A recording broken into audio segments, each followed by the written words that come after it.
नमस्कार दोस्तों, स्वागत है आप सभी का हमारे चैनल भक्ति ज्ञान में। दोस्तों, आज मैं आपको सोमवार की व्रत कथा सुना रहा हूँ। एक बहुत धनवान साहूकार था जिसके घर में धन आदि किसी प्रकार की कमी नहीं थी, परंतु उसको एक दुख था कि उसके कोई पुत्र नहीं था।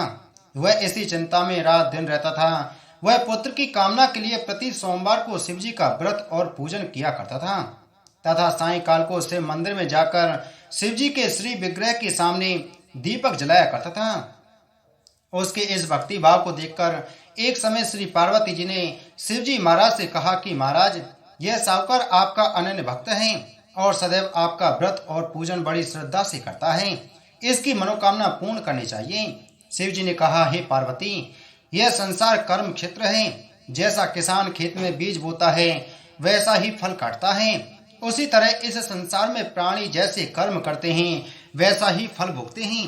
पार्वती जी ने अत्यंत आग्रह से कहा, महाराज, जब यह आपका अनन्य भक्त है और इसको अगर किसी प्रकार का दुख है तो उसको अवश्य दूर करना चाहिए, क्योंकि आप सदैव अपने भक्तों पर दयालु रहते हैं और उनके दुखों को दूर करते हैं। यदि आप ऐसा नहीं करोगे तो मनुष्य आपकी सेवा तथा व्रत क्यों करेंगे। पार्वती जी का ऐसा आग्रह देख शिव जी महाराज कहने लगे, हे पार्वती, इसके कोई पुत्र नहीं है। इसी चिंता में यह अति दुखी रहता है। इसके भाग में पुत्र न होने पर भी मैं इसको पुत्र की प्राप्ति का वर देता हूँ, परंतु यह पुत्र केवल 12 वर्ष तक जीवित रहेगा। इसके पश्चात वह मृत्यु को प्राप्त हो जाएगा। इससे अधिक मैं और कुछ इसके लिए नहीं कर सकता। यह सब बातें साहूकार सुन रहा था। इससे उसको न कुछ प्रसन्नता हुई और न ही कुछ दुख हुआ। वह पहले जैसा ही शिवजी महाराज का व्रत और पूजन करता रहा। कुछ काल व्यतीत हो जाने पर साहूकार की स्त्री गर्भवती हो गई और 10वें महीने उसके गर्भ से अति सुंदर पुत्र की प्राप्ति हुई। साहूकार के घर में बहुत खुशी मनाई गई, परंतु साहूकार ने उसकी केवल 12 वर्ष की आयु जान कोई अधिक प्रसन्नता प्रकट नहीं की और न ही किसी को यह भेद ही बताया। जब वह बालक 11 वर्ष का हो गया तो उस बालक की माता ने उसके पिता से विवाह आदि के लिए कहा, तो वह साहूकार कहने लगा कि अभी मैं इसका विवाह नहीं करूंगा, अपने पुत्र को काशी जी पढ़ने के लिए भेजूंगा।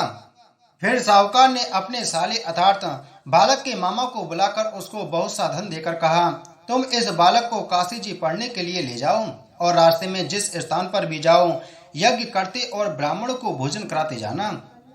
वह दोनों मामा भांजे यज्ञ करते और ब्राह्मणों को भोजन कराते जा रहे थे। रास्ते में एक शहर पड़ा। उस शहर में राजा की कन्या का विवाह था और दूसरे राजा का लड़का जो विवाह कराने के लिए बारात लेकर आया था वह एक आंख से काना था। उसके पिता को इस बात की बड़ी चिंता थी कि कहीं वर को देख कन्या के माता पिता विवाह में किसी प्रकार की अड़चन पैदा न कर दें।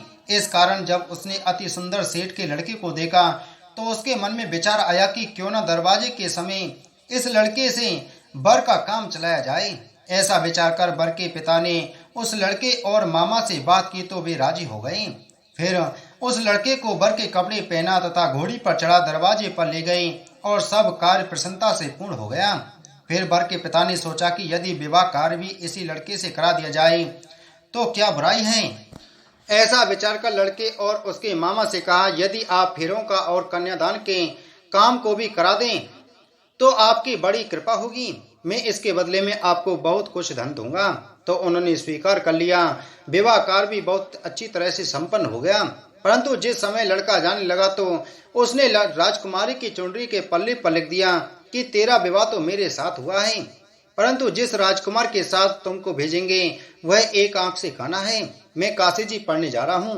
लड़के के जाने के पश्चात राजकुमारी ने जब अपनी चुनरी पर ऐसा लिखा हुआ पाया तो उसने राजकुमार के साथ जाने से मना कर दिया और कहा कि यह मेरा पति नहीं है, मेरा विवाह इसके साथ नहीं हुआ है, वह तो काशी जी पढ़ने गया है। राजकुमारी के माता पिता ने अपनी कन्या को विदा नहीं किया और बारात वापस चली गई।